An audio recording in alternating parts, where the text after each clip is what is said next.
Welcome to the Angry Nerd Podcast. My name is Arshawn Wade, a.k.a. The Angry Nerd. The Angry Nerd Podcast is taped in front of a live Facebook audience from my mom's basement. The Angry Nerd Podcast is brought to you in part by a few bad life choices and a couple of shattered dreams. The Angry Nerd Podcast is made possible by money that my wife gives me for my SSI check, a chick named Joni, and proceeds from listeners like you. If you want to be one of the listeners that helps contribute to this show getting better and better, go to Cash App. My Cash App is $ The Angry Nerd. We're not glorified internet begging out here. Oh no, we don't rock like that at the Angry Nerd Podcast. Pick up one of the Angry Nerd Podcast t-shirts or hoodies. They come in sizes small to extra large. T-shirts for the low price of $20. Hoodies are $40. If you follow me on Facebook, inbox me with your size, your address. We'll get yours out to you. Plus shipping and handling, might I add. Also, if you follow me on Instagram, DM me. Let me know your size. Let me know where I need to send it. And we'll get yours out to you today as well. Otherwise, if you listen to me on Spotify or YouTube, hit me up on customteesbyarshawn.com. Excuse me. Leave in the description, Angry Nerd Podcast t-shirt or hoodie, and we'll get yours out to you now. Also, we want to get a shout out to one of our sponsors, Grayson's Gutter Cleaning. If you are in the Pulaski or Benton area, contact Grayson's Gutter Cleaning. Follow them on Facebook. They are on Facebook. Inbox them. Message them today. Get your gutters cleaned. I'm telling you, if you're like me and you grew up in the urban community, you didn't have anybody to clean your gutters. You didn't know that gutters were supposed to be cleaned. And let me tell you, there's an entire ecosystem on top of your house. If you do not get it catered to sooner rather than later, I think that community of people is going to take over your home eventually. If I hadn't had them come out and clean my gutters when they did, I think I was about to be overthrown by a small group of aliens that were living on my roof via the gutter. So Grayson's Gutter Cleaning, hit them up today. Also, I'm wearing the official Swipe Crew hoodie. That's why, wife beater. That's why you guys don't see me in one of my customary t-shirts, because I am rocking the Swipe Crew gear, because all dude is not created equal. So if you want your man to know that he is a beast in the sheets, get him some Swipe Crew gear. Hit me up. Also, inbox me or DM me. So tonight's topic, man, I come to you with a heavy heart, but I'm not going to be sad about it, because that's just not the energy. So really close friends of mine, their grandma passed away recently. And I'll leave names out of it because everyone grieves their own personal way. But I had a relationship with this lady. And I don't want that to sound bad coming from me. That sounds bad coming from me. But she was a good woman to me. She was a grandmotherly figure to me. And I really enjoyed the fact that I got to know her while she was here on earth. But she passed away this weekend. This past weekend. The funeral was this weekend, and I attended the funeral, and I found myself shedding tears. And most people who know me know that I'm not the shed tear kind of person. I'm not the sad funeral kind of person. I really don't go to funerals, but I wanted to be there because this was a special person to me. So I find myself shedding tears because I was thinking about the interactions that she and I would have.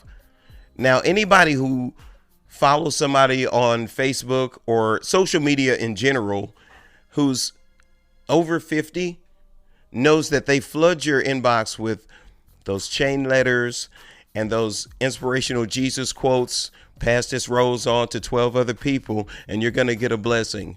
Hey, you want Jesus to know you're one of his children, right? So pass this on to 10 people. You know, we all know those. Yep.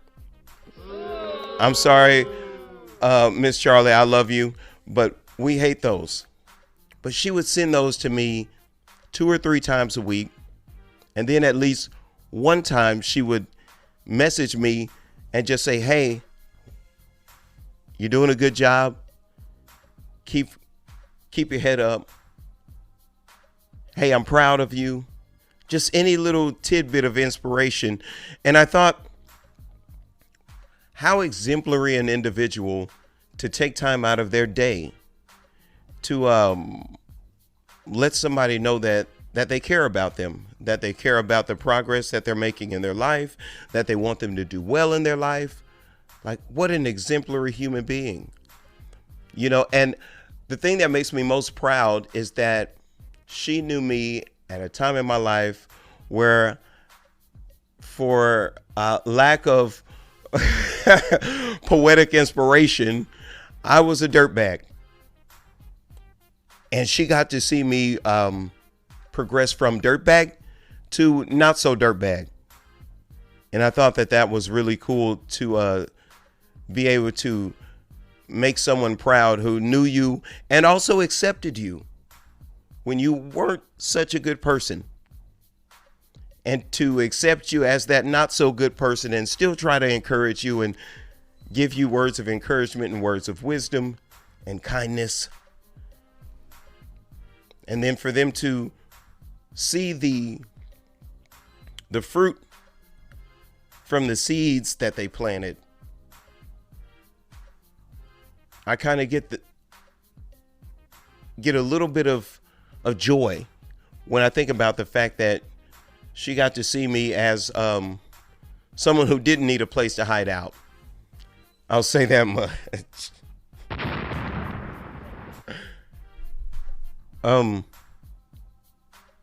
But I started thinking about something that I heard a comedian, excuse me, one of my favorite comedians is Donnell Rawlings.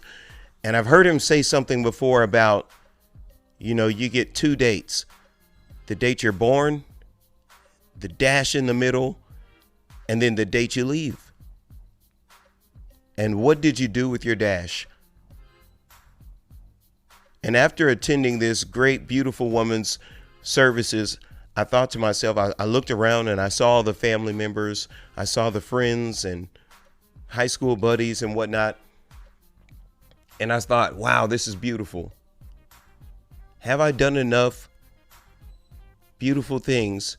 Have I done enough positive things in my life to where I'm going to have this many people coming to hang out to send me off?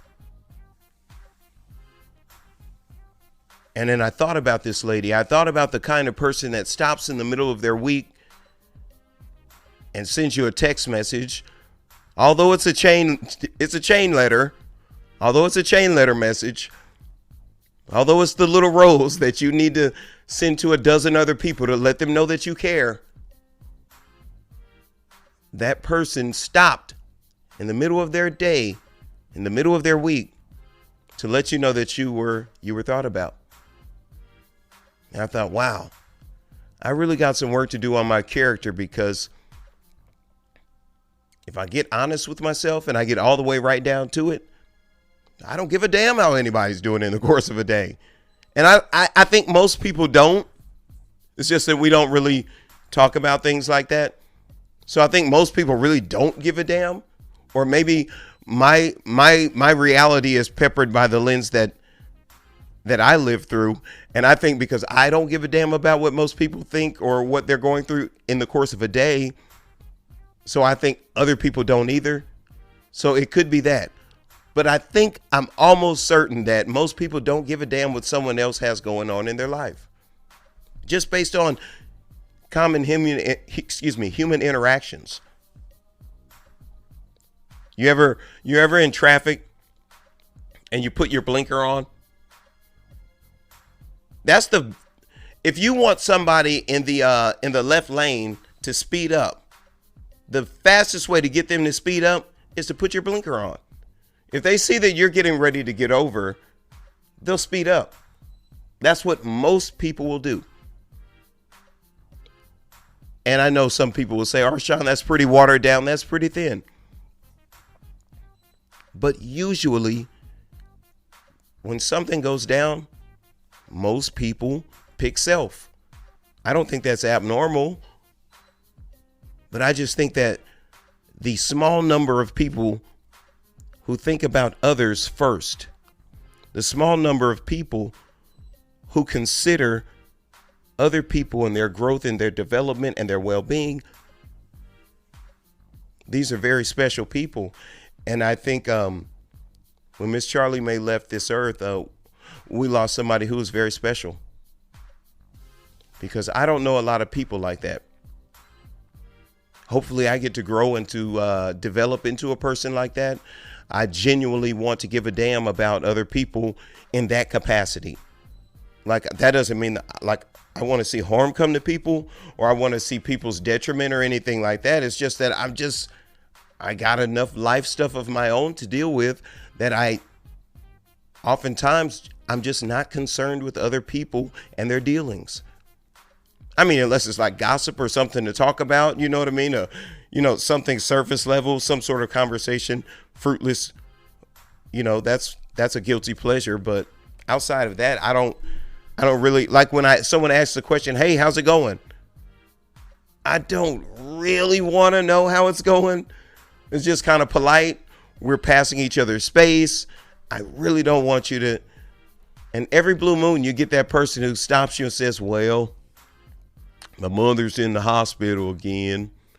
My dad's got the gout, and my sister's come to live with me now and had to put my dog down because he's got the worms."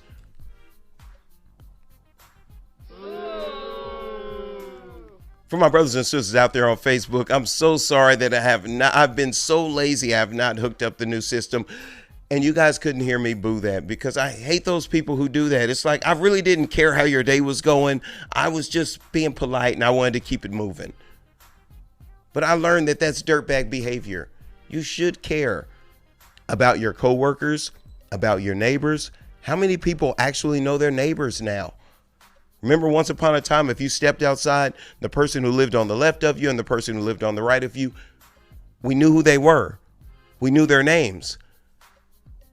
I've lived in this house for 4 years, and I only know one person on this street's name. He lives right next door to me, and that's because we come outside at the same time, and it's just kind of awkward to just look at each other and get in your cars and scurry off. So eventually it's like, hey, Sean, Jason. Kind of weird, awkward thing. Wasn't it so easy to make friends once upon a time? Now it's so awkward. It's so weird. It's like, don't look at me. Don't look at me. I won't look at you if you don't look at me. We just so out of touch. And after losing a beautiful person like Miss Charlie, it got me to thinking about why I do martial arts. It got me thinking about something that Jackie Chan said that sounds so cliche in that rendition of The Karate Kid that him and Will Smith's little boy made. He said, Kung Fu is about the way you live. It's about the way you treat people. And as cliche as that sounds, that's exactly what martial arts is. It's a way of life. And as critical as anybody who listens to my podcast knows I am of Christians, well, shame on me.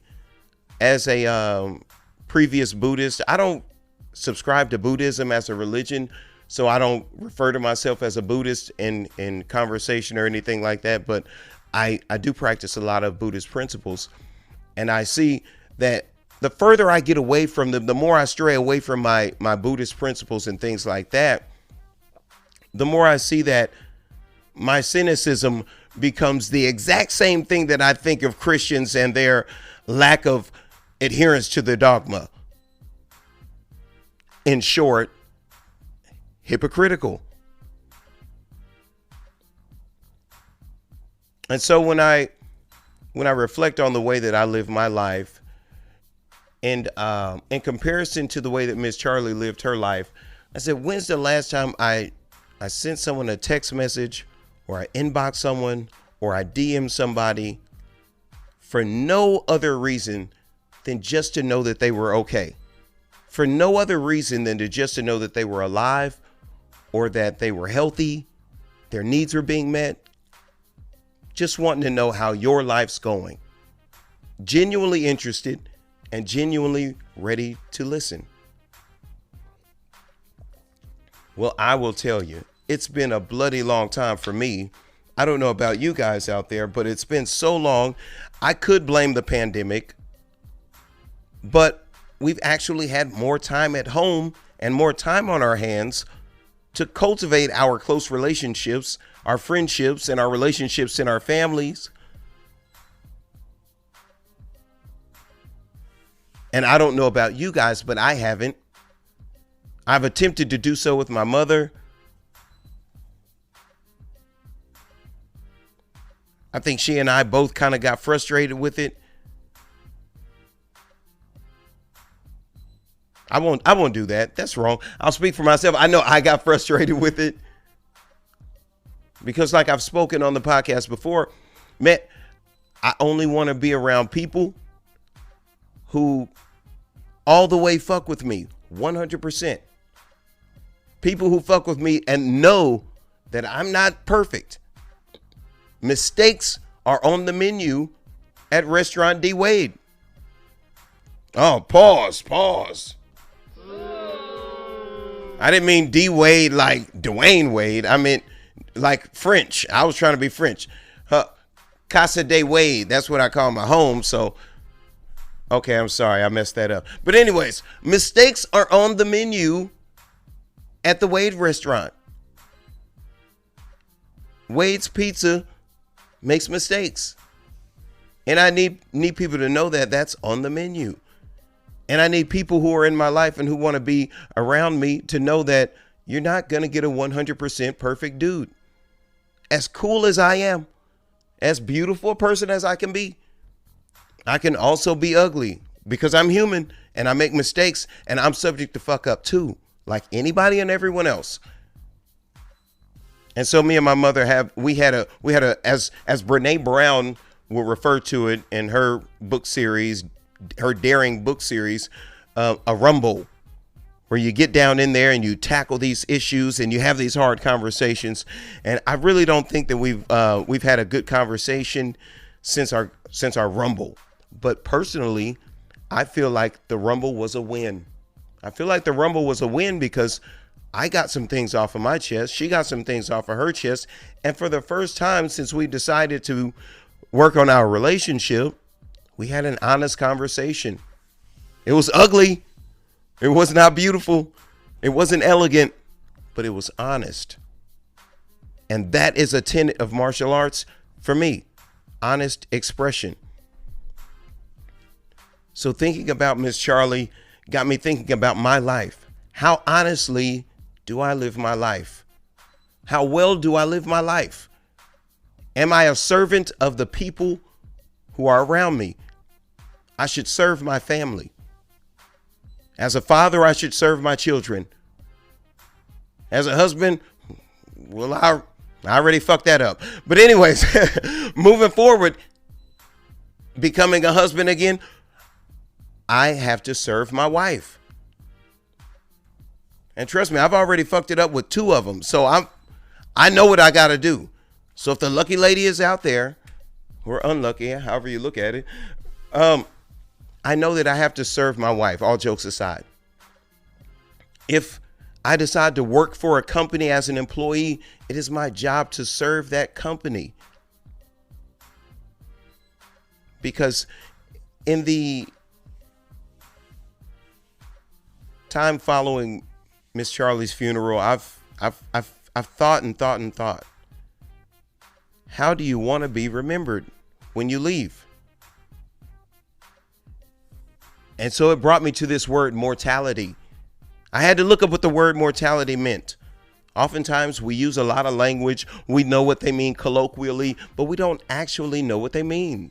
So I looked up the word mortality, and mortality means subject to death. Someone who is subject to death. So a mortal, as you will hear human beings referred to in God lore, is someone who is subject to death. Excuse me. And an immortal is someone who is not subject to death. That would be the inverse of that. But mortality simply means that I'm subject to death. So that means I have an impermanent life. Eventually, I'm going to get out of here one day. I hate to think about it, but eventually one day I'm not going to be this handsome, and that sucks because let me tell you, I can't be salty about it when it happens because I have had a hell of a fucking run. So I can't ever be salty about it, but I am going to rue the day that I don't look in the mirror and see Arshawn. I see some old man. But I think I can be okay with waking up one day and looking in the mirror and seeing an old man if I have lived this motherfucking life and rode it till the wheels fall off. I can live with looking at an old man one day. I can totally look in the mirror and see an old man one day if I know that if I had an itch to ride a bull, I got some chaps, I found a stirrup, and I found some crazy white dudes that would let the one black dude that wants to get on the bull, get on the bull. I think that at the end of this, if I truly live like, which one of those, I can't remember which one of the white guys sings that song. Is it Tim McGraw, Live Like You're Dying? Watch an eagle as it was flying. Hope you get the chance. Live like you. I want to live like I'm dying. You know what? Speaking of which, I've just decided to put my hat in the ring and get on the biggest stage I can get on in MMA. Putting it out there. We got a team working on sponsorship. We got things really going on. You know what I mean? It's like, okay, I'll be the little black dude from Arkansas that ain't scared to go anywhere and fight anybody. Because at the end of this, I don't want to live with regrets. At the end of this, I want what I saw Miss Charlie have, which was a bunch of people coming to say good things about you. Probably a couple weak punk bitch motherfuckers that she didn't want there too. It might have been a couple of them. They weren't revealed to me. Because you guys know I'm a tiny bit slow. I've talked about it before, being having a mild form of Asperger's, which means I'm just special enough to click on a motherfucker. So I'm glad those people weren't revealed to me, because I would have looked out for Miss Charlie one time and said, Miss Charlie didn't fuck with you. Arshawn, don't say that. But I really would like to make sure that I'm living a righteous life out here, man. Make sure that I'm putting one foot in front of the other on the righteous path. Making sure that the people that I come in contact with have something pleasant to say about me when they leave. And if they don't, it's because they're crazy. It's because it's something wrong with them. The people who come in contact with me recognize my character. And by the time they leave my presence, they know what kind of man they're dealing with. Am I living that kind of lifestyle? Am I living a lifestyle that I can be proud of in 40 years?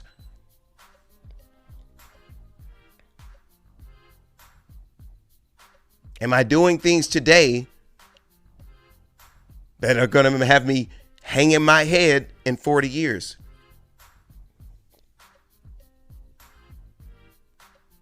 Am I building a foundation for my lineage, for my children? Or am I out here bullshitting in the game of life? And am I going to leave some bills for my kids? Am I going to leave some debt behind for them? Am I going to leave a wicked reputation behind for them? Are they going to have to change their last names because I've lived so diabolically that they can't get work in this town?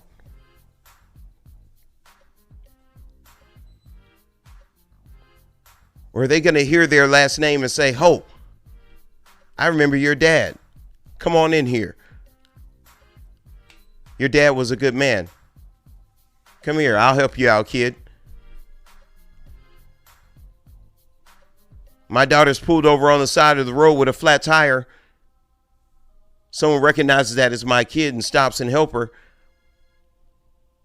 Or maybe somebody pulls over and recognizes that that's my kid and decides to bust her head. The choice is mine. So I'm talking about mortality tonight because, like I said, oftentimes I just don't think we're in autopilot most of the time. And we don't really think about our legacy. We don't really think about what kind of reputation we're leaving behind.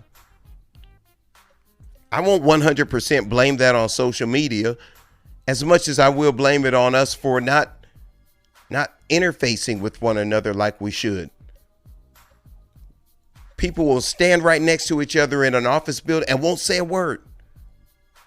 Do you remember how easy it used to be to talk to somebody? Hey, how's it going? And boom, a conversation happens right there at the DHS office. That's right. Shout out to the DH office. Had one of the greatest relationships I've ever been in. I met the girl at the DHS office. So yeah, shout out one more time. That's right. Thank you. Thank you. Shout out to the DHS office. But all jokes aside, man, we just don't deal with each other the way we should. We don't deal with each other in honesty. We don't deal with each other in truth. And I think that's what's caused a lot of these relationships to break down. I think that's the reason why there's going to be some of us who don't have people around us at the end of this life to say kind things about us.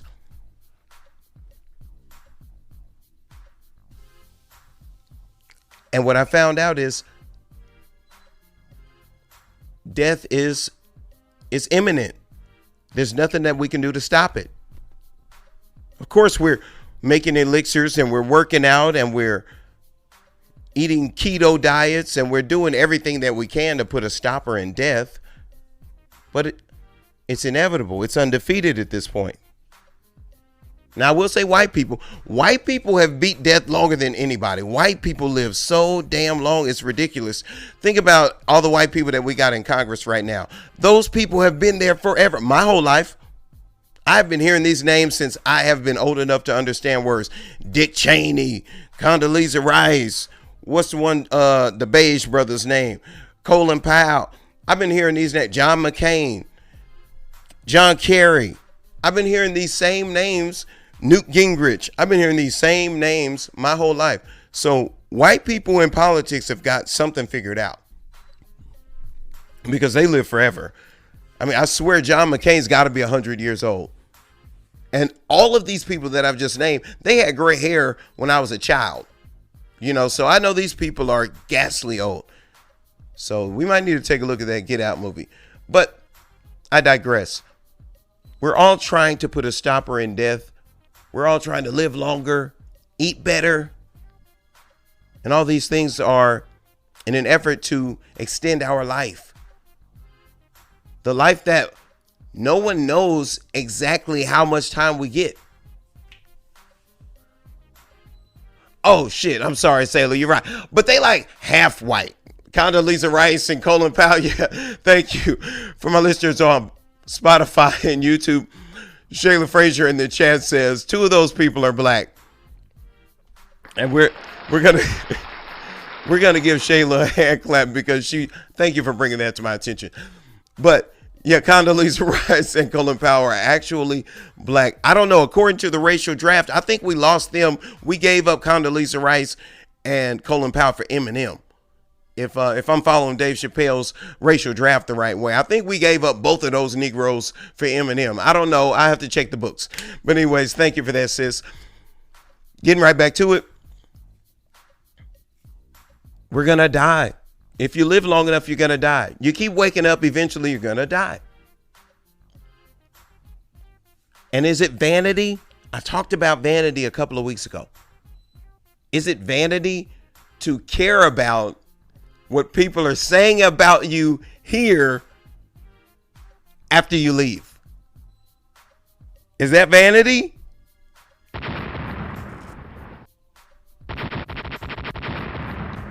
Somebody tell me, is that vanity to give a shit about what all these people on this little marble called Earth are saying about you after you leave? I don't know if it's vanity, but I care about it. It's like I believe that there is a life after this place. I would like to think that there's a life after this place, that the spirit, I think that the theories are possibly right about the spirit transcending the body and we're having a human experience. I hope they're right because I like living. You know what I'm saying? I don't even really want to transcend to the next place. They could put me on a loop. Let me see. From about 29 to whenever I get up out of here, if they could keep me on that loop, I'd be okay with that. Whoever they are, whoever's in charge of that shit. No, but if they could keep me on that loop, I'd be all right with that because I like living. I like drinking Monster energy drinks and I like eating sunflower seeds. You know what I'm saying? Like I like driving fast. I enjoy so much of the small stuff in life that I would be okay with being reincarnated and being brought back to.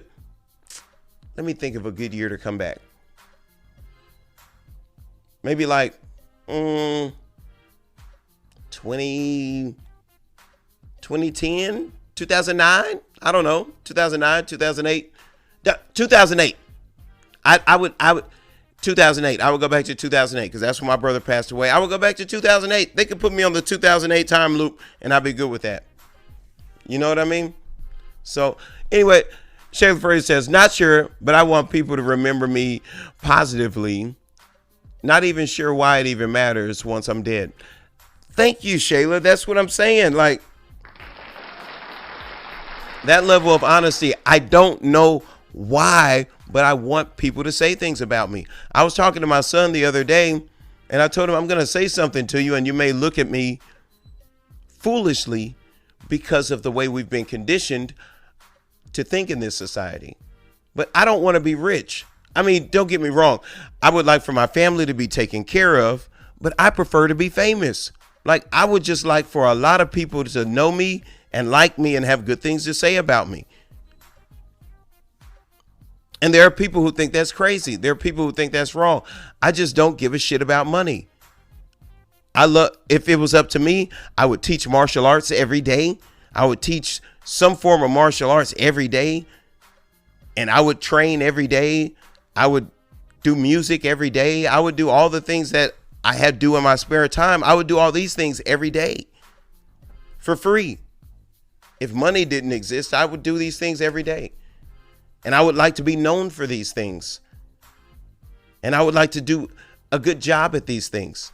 And when I leave here, I would like people to say that he was good at these things and he was a good man and X, Y, and Z. All that other cliche shit.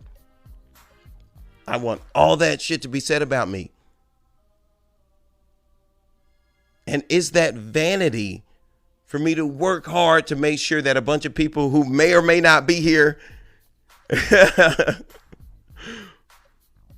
who may or may not hear about me, to make sure that those people like me, to make sure that those people have something good to say about me.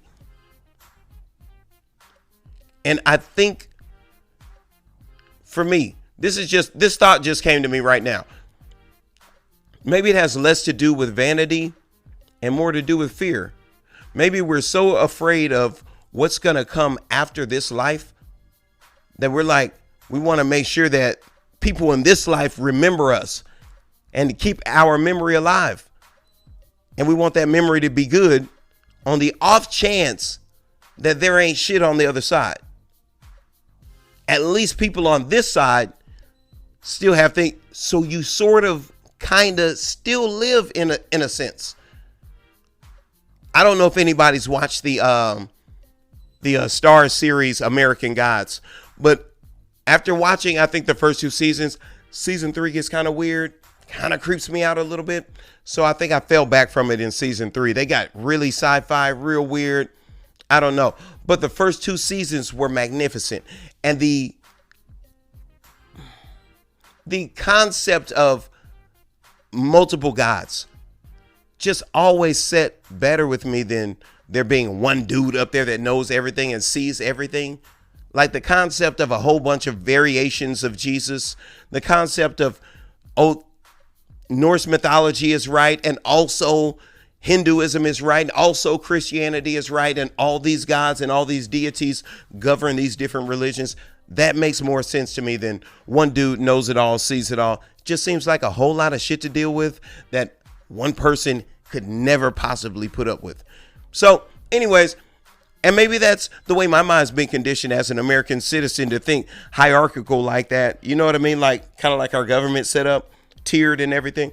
So that could be some social conditioning. I don't know. But I just think it's more feasible that there are a bunch of gods than just one dude. Anyways, that's another conversation for another topic for another conversation. Getting right back to it. The show The American Gods, it just opened my mind up to a lot of other concepts, and I really enjoy where the writers went with it, how they get you to see that the possibilities, seeing these different deities interacting, seeing these different deities, you know what I mean, how one is powerful in this way and another's powerful in that way, and how this one reasons versus how this one reasons. It like makes sense that these are different facets and different aspects of God. But what it showed me was that I think if you believe in something greater than yourself, if you believe in something, whether it's Buddhism or Christianity or whatever else you believe in, Islam, as long as you have a belief in something and you follow some sort, I don't know a religion that where people are looking to be bad. You know what I mean? Like, I think most people who go to church or go to a mosque or go to some sort of temple, I think those people are trying to be good. I think those people are trying to be righteous. And I think most people who are involved in a religion in that capacity, most of those people are motivated by the need to be good, by the want to be good. That's what I think most of those people.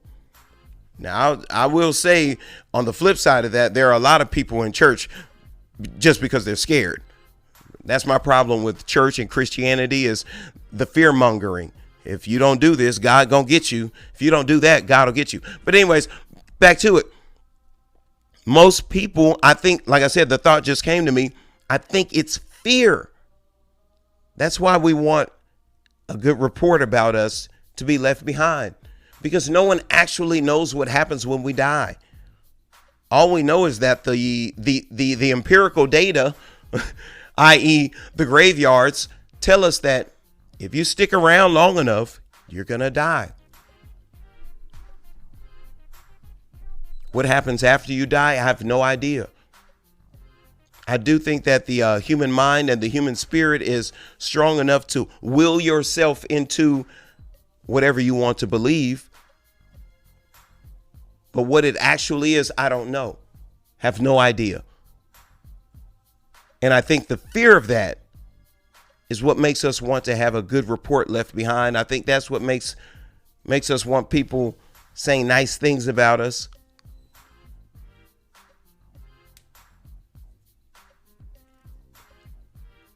And even knowing that, even thinking that far into it, I still want that. I still want people to say good things about me. I still want a good, reputation left behind. I want my children to be respected when I'm gone based on the reputation that I've established. I want to make sure that my children's name means something because of the work that I put in. I want to make sure that when my children go to do business, that they can hold their head high, that they have a reputation to be proud of. I feel that way. I feel that way about my friends who lost their grandma. I feel like they have a name that they should be proud of. I believe they are, and rightly so. But after the funeral, I just had these doubts about what type of reputation I've created and am creating for myself. What type of reputation am I leaving behind? What type of stain or blemish or blessing am I leaving behind for my children based on the way that I'm living my life? I've been a Christian. I've been a Buddhist, never got down with the Muslims, but I did some reading. And every other religion that I've read anything about, every religion that I know anything about, comes back to one simple thing. That's love. The Bible says love covers a multitude of sins. Faith, hope, and love. But the greatest of these is love. And I'll tell you why. Because when you truly operate from a place of love, like the good sister Miss Charlie did, you will send a person a text message just to see if they've eaten. When you really have love in your heart, you call people just to say hello and give them a kind word, just to see how they're doing. You're genuinely concerned about other people and their well-being. You're genuinely concerned about how other people are doing. When you operate from a spirit of love, you don't flip people off in traffic when they cut you off, Arshawn. When you operate from a place of love, you don't flip little old ladies off in traffic, Arshawn, because they're driving 40 in the 75. You don't do that. Because love is so important, so vital, so necessary. Yet so few of us have it for ourselves, and even fewer still have it for someone else.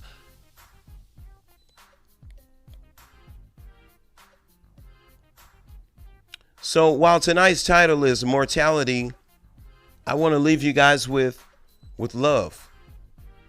Because as the Bible, aka ancient wisdom, teaches us, love covers a multitude of sin.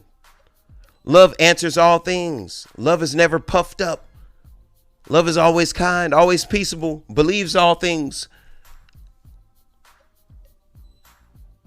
The answer to everything is love. And while we live this transitory, impermanent life, while we live this mortal life, mortal, subject to death, we are subjects to death. Because it's going to happen. But the thing is, are you operating on a daily basis from a place of love, from a space of love? I have to check my intentions. I have to check my motives. Every little thing I do is an opportunity to show love. Ask me how. I'll tell you how. Waking your kids up in the morning. Anybody have multiple children? For my listeners on Spotify, I just raised my hand in the air. For anybody have special children out there, multiple children out there. You know, it's usually, hey, y'all get on up. Hey, boom, boom, boom, boom, boom, boom.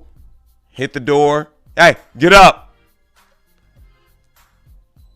Instead of, hey, little buddy. Hey, wake up. Hey, it's time to get up. Yeah, I know hey, it was a tough night for me too, little buddy, but we got to get up. We got to get ready for school. It's time to go. I've been both of those guys. I've been the stomping, mad Russian dad, and I've also been the sweet Mr. Rogers dad. And I recognize that my household is in a little more peace when I'm Mr. Rogers than it is when I'm the Russian. And if you wonder why that is, I'll tell you why. It's because we don't take time to fill our cup. We've all heard the analogy, you can't pour from an empty cup. Most of us, we give, and we never put anything back. And here's the thing, we get in the habit of never putting anything back, and then we never have anything to give. So we gave. We never put anything back. So guess what we're giving everybody? We haven't put any love back in our cup. So we don't have any love to share. So as I leave you guys tonight, I want you to remember to love yourself first. Because if you start putting love back into your cup, you have love coming out of your cup. And I think the spirit of Miss Charlie spoke to me tonight and let me know how she got the reputation and how she lived the life that she lived and what got her to the place to where she sends a young man who isn't her blood relation a text message 2-3 times a week and inboxes him and make sure he knows that she's proud of him because she knows where he came from and she sees where he's got to so far. And that's love. So once again, as always, my name is Arshawn Wade, aka the Angry Nerd. I don't have all the answers. I don't have all the questions. But what I do have is a unique ability to express my opinion about certain things. And that's the way I feel about mortality tonight.